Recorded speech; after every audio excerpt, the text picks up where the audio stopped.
அபூர்வமான முனிவரிடம் ஒரு பெண் வந்து தன் கணவர் போருக்கு சென்று வந்ததிலிருந்து தன்னிடம் அன்பாய் நடந்து கொள்வதில்லை என கூறி அவரை வசியம் செய்ய மூலிகை தரும்படி கேட்டுக்கொண்டாள்.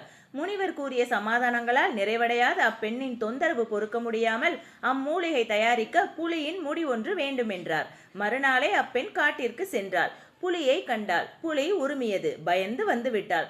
மறுநாள் சென்றாள். புலியை கண்டாள். புலி மீண்டும் உருமியது. ஆனால் இன்று பயம் சற்று குறைவாக இருந்தது. ஆனாலும் திரும்பி வந்து விட்டாள். அவள் தினந்தோறும் வருவது பழக்கமாகிவிடவே புலி உருமுவதை நிறுத்தியது. சில நாட்களில் அவள் புலியின் அருகிலேயே செல்லக்கூடிய அளவிற்கு பழக்கம் வந்துவிட்டது. ஒரு நாள் புலியின் ஒரு முடியை பிடுங்க முடிந்தது. புலி முடியை ஓடி சென்று முனிவரிடம் கொடுத்தாள்.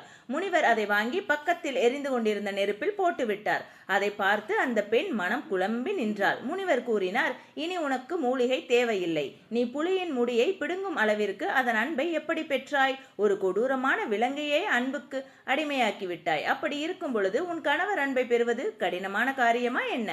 முனிவரது பேச்சு அவளது கண்களை திறந்தது. அங்கிருந்து தெளிவு பெற்றவளாக வீடு திரும்பினாள். இக்கதையின் மூலம் நாம் அறிவது என்ன? நம் பயங்களும் சந்தேகங்களும் மற்றவரின் அன்பையும் நட்பையும் அடைய தடையாக இருக்கக்கூடாது. இந்த கதை உங்களுக்கு பிடிச்சிருந்துச்சுன்னா please subscribe, like and share. Thank you.